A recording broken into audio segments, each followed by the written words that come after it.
본문에 보면은 마치 부모가 자기 딸의 죽음을 애통해하는 것과 같이 하나님께서 딸과 같이 정말 애지중지 키웠던 이스라엘, 유다가 범죄함으로 인하여 그 딸의 죽음을 장례를 바라보면서 애통해하는 심령이 묘사되어 있죠.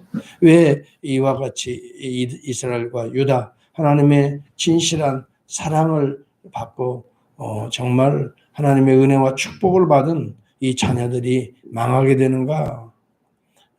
여기 본문에도 보면 하나님을 잘 알지 못하였다 이렇게 말합니다.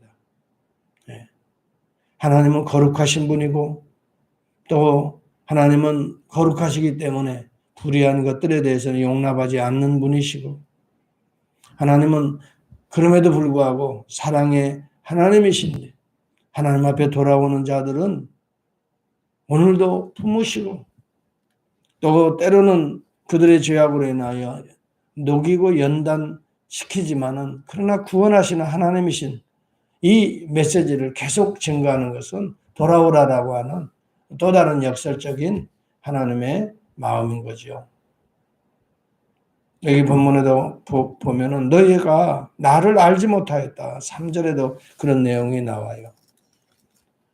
좀 힘이 있고 하나님의 은혜로 축복을 받아 강성해지면 하나님을 오히려 버리게 되고 진실하지 않고 오히려 악으로 치닫는 이스라엘의 유다의 모습을 보는 거예요.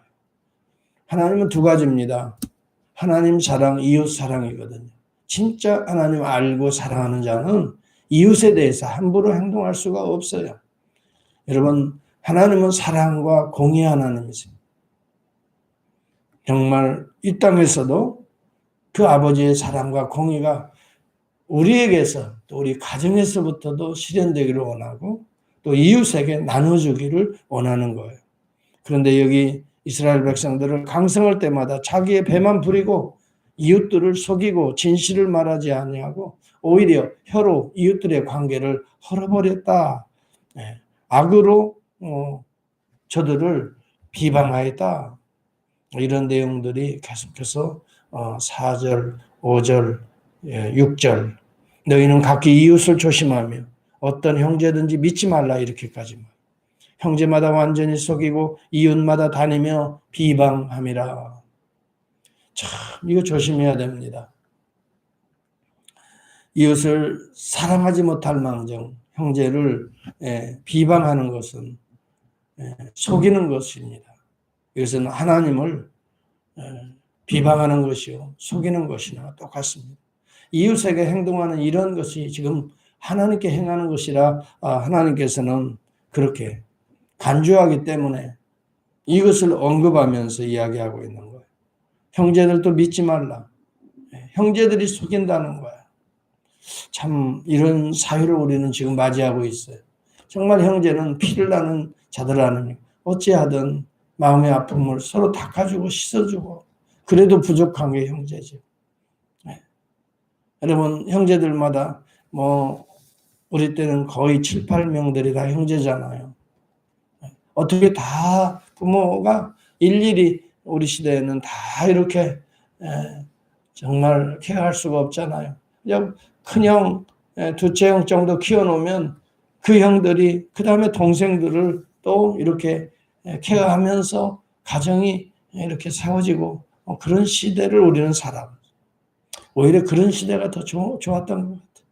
더 정이 있고 더 형제들끼리 어려움을 서로 극복하니까 더 정이 있고 더 사랑하게 되고 그러나 요즘에는 거의 한두 명 낳잖아요. 그러면 형제간에도 무슨 정이 얼마나 있겠어요. 참으로 각기 자기 살기 바쁘고 자기 길을 가고 여기 본문에도 보면 이러한 이스라엘과 유다가 서로 속이면서 형제들 가운데도 비방하면서 하나님의 마음이 이러한 유다의 이런 죄악상을 보면서 내가 어찌할꼬 가슴을 치는 하나님의 모습이 보이잖아요. 그래서 때때로 그들을 녹이고 그랬어요. 그들을 녹이고 연단하리라. 이게 무슨 말이에요? 다시 빚어주겠다는 거예요. 녹인다는 것은, 연단이라는 것은 풀무불에 다시 집어넣어서 다시 빚어줬으면 좋겠다. 그래서 여러분, 바벨론 포로를 통해서 저들을 사실은 다시 빚어주기를 원하셨던 겁니다. 외형적으로 보면 바벨론 포로에 망하는 것만 보이지만 내용적으로 더 깊이 들어가 보면 하나님께서 이스라엘과 유다를 다시 여러분 녹이고 다시 연단한 단단한 정금과 같은 믿음의 사람들로 저들이 회복되기를 하나님은 원하셔서 이렇게 인류 문명의 역사를 배후에서 주관하시는 겁니다. 주도하시는 것입니다. 여러분, 우리가 알아야 됩니다. 하나님의 계속 애통해하며 가슴을 치시는 이유는 하나님의 말씀을 버리는 것에서 있습니다. 우리가 하나님의 말씀을 깊이 알면 하나님을 알게 되는 것입니다.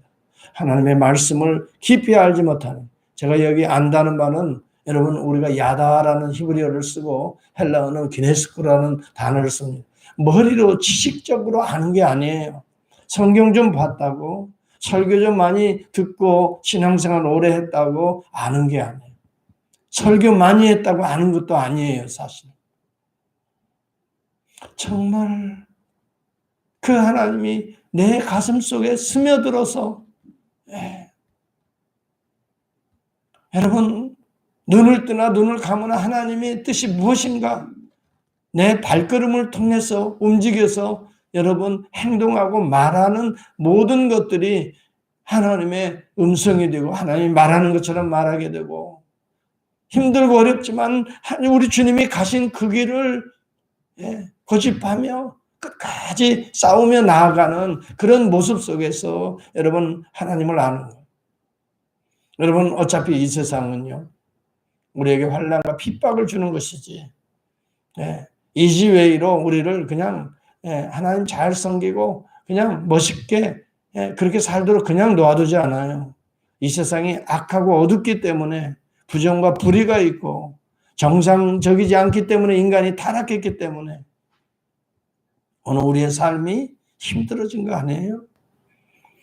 여러분, 오늘 여기도 본문에 보면은 이 백성에게 쑥을 먹이며 독한 물을 마시게 하고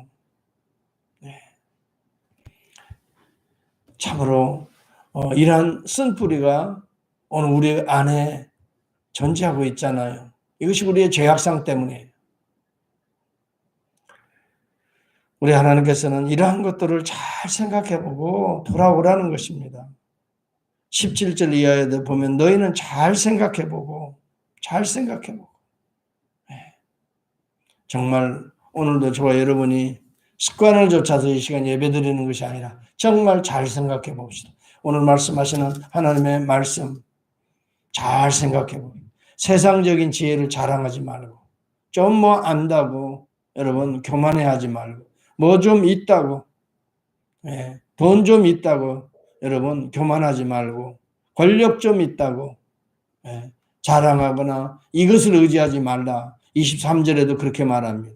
여호와께서 이와 같이 말씀하시되 지혜로운 자는 그의 지혜를 자랑하지 말라. 용사는 그의 용맹을 자랑하지 말라. 부자는 그의 부함을 자랑하지 말라. 우상 숭배로 들어가는 길에 지혜가 자기의 우상이 돼 자기 생각이 우상이 되어 있어요. 참, 저는 이것이 제일 무서운 것 같아요. 돈보다도 자기 생각이에요. 돈이면 됐지라고 하는 자기 생각이에요. 왜 눈에 보이는 대로 판단하고 생각하는 뭐 좀 이 정도면 됐지라고 하는 자기 생각이에요. 이 정도 성공하면은 성공한 인생이 이것뿐이 하는 자기 생각이에요. 자기 생각의 노예가 되어가고 있어요. 여러분, 이러한 것들이 우리의 우상이라고 하는 거 생각하고 정말 주님 없으면 나는 아무것도 아닙니다. 주님의 지혜와 주님의 지식이 필요합니다. 여러분, 그 안에는 지혜와 지식의 모든 보배가 그 안에 다 감추어져 있다. 우리가 우리 주 예수 그리스도 여호와를 알자. 힘써 여호와를 알자. 주께서 주시는 은혜의 빛을 깨달아야 영적인 세계를 알게 되고 오늘 현실 이 땅에서 우리가 살아가고 있지만 그러나 땅에 속한 자가 아니라 땅을 개간하는 자로 살아갈 수 있다 이 말이죠. 땅에 속한 자가 아니라 땅을 개간하여 복음의 씨앗을 뿌리는 자로 살아가고 있고, 그것이 가을철이 되면, 때가 되면 종말론의 결실을 거두게 될 것이다 라고 말하는 것입니다. 그렇기 때문에 오늘 저와 여러분들이 살아가는 삶의 원리가 여호와를 알자, 힘써 여호와를 알자, 오늘도 알아야 됩니다. 부족하기 때문에. 머리로서는 아는 것 같은데 우리의 심장 폐부에서 우리 주님이 주인이 되셔서 정말 알아가게 하는 삶, 야, 얼마나 귀한지 알 수가 없어요. 여러분, 호세아서 다 같이 한번 6장 1절에서 3절까지 한번 찾아보겠어요. 이 메시지는 호세아도 동일하게 이야기합니다. 오라 우리가 여호와께 돌아가자. 여호와께서 우리를 찢으셨으나 도로 낫게 하실 것이라. 우리를 녹이시고 연단하여 정금과 같이 다시 빚으실 것이라는 말이죠. 우리를 치셨으나 싸매어 주실 것이다. 여호와께서 이틀 후에 우리를 살리시며 셋째 날에 우리를 일으키시리니 우리가 그의 앞에서 살리라. 누구 이야기 같지요? 우리의 모든 죄악 때문에 우리 주님이 이 땅에 오셔서 우리 죄악을 가지고 녹이신 거예요. 자기 몸을 녹이신 거예요. 불묵구덩이 속에 들어가신 거예요. 그리고 새로운 모습으로 셋째 날에 일으키신 거예요. 우리 주님은 부활하셨어요. 우리가 그의 앞에 살리라. 그러므로 우리가 여호와를 알자, 힘써 여호와를 알자. 그의 나타나심은 새벽빛같이 어김없나니 비와 같이 땅을 적시는 늦은 비와 같이 우리에게 임하시리라. 여러분, 여호와를 알자는 것은 언약의 용어입니다.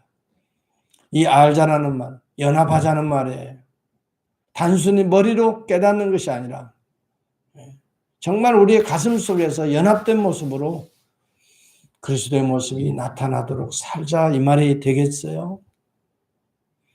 여러분, 더불어서 우리는 에베소서 3장 17절부터 동일한 복음적인 내용을 우리는 깨달아야 됩니다. 그 여호와를 아는 삶이 어떤 삶인가? 그리스도를 아는 삶입니다. 예수 그리스도 안에서 우리는 여호와의 사랑을 깨닫게 됩니다. 여호와의 사랑의 실천을 주목하게 됩니다. 오늘 우리가 그리스도 안에 바로 이 삶으로 나아갈 수 있는 성령의 능력을 받게 됩니다. 그러므로 우리는 힘써 여호와를 알자, 힘써 그리스도를 알자, 이 말입니다. 에베소서 3장에 보면은 이름으로 14절 이해합니다. 내가 하늘과 땅에 있는 각 족속에게 이름을 주신 아버지 앞에 무릎을 꿇고 비노니. 사도 바울이 지금 하는 옥중에서 쓰는 서신이에요. 그의 영광의 풍성함을 따라 그의 성령으로 말미암아 너희 속사람을 능력으로 강건하게 하시며, 기도하고 있는 내용이에요.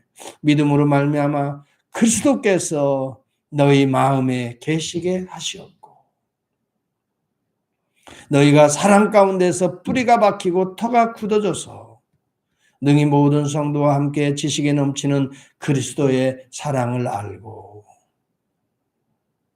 그 너비와 길이와 높이와 깊이가 어떠함을 깨달아 하나님의 모든 충만하신 것으로 너희에게 충만하게 하시기를 구하노라. 여호와를 알자, 힘써 여호와를 알자. 하나님을 사랑하자. 하나님과 연합되자. 오늘 그 하나님의 사랑이 무엇이냐?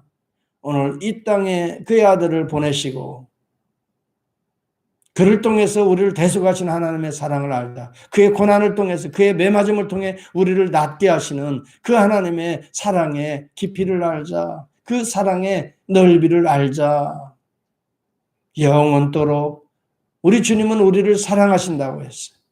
그 사랑의 넓이, 영원한 사랑을 우리가 알자. 오늘 우리의 심령을 새롭게 하시는 그 사랑의 깊이를 알자. 오늘도 우리 주 예수 그리스도 안에서 이 여호와를 알고 이 여호와의 공의와 사랑을 이 땅에서 실현하는 성도의 삶으로 나아가야 될 줄을 믿습니다. 이것이 오늘의 9장의 결론과 같은 메시지가 되는 것입니다. 알기만 하면 뭐합니까? 지식적으로 조금 깨달으면 뭐합니까? 이것이 나의 심장과 폐부에서 나를 움직이는, 나를 형성하는, 나를 보호하고 또 나를 만들어 새롭게 막 빚어가고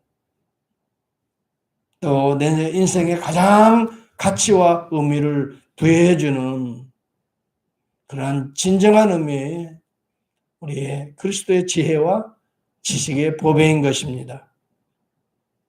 이 주님의 은혜를 우리가 오늘도 떡을 먹듯이 내 몸에 받아들이고 잔을 마시듯이 내 피에 수혈해서 오늘 우리의 삶이 정말 또 한 날이 그저 주어지는 한 날이 아니라 어찌하든 우리의 삶을 통해 그리스도의 영광의 모습이 조금이나마 더 드러나고 비추어지고 담대하게 힘차게 또 주님의 구속의 그 사역이 나의 손과 발, 내 가슴을 통해서 한 영혼이라도 또 내 자신과 내 가정의 식구들이 한 영혼이 위로가 되고 상처가 치유가 되고 새롭게 회복되는 그 거룩한 구속의 역사가 오늘도 우리 안에 임할 수 있도록 간절히 기도하는 정말 우리 주님을 알기를 원하는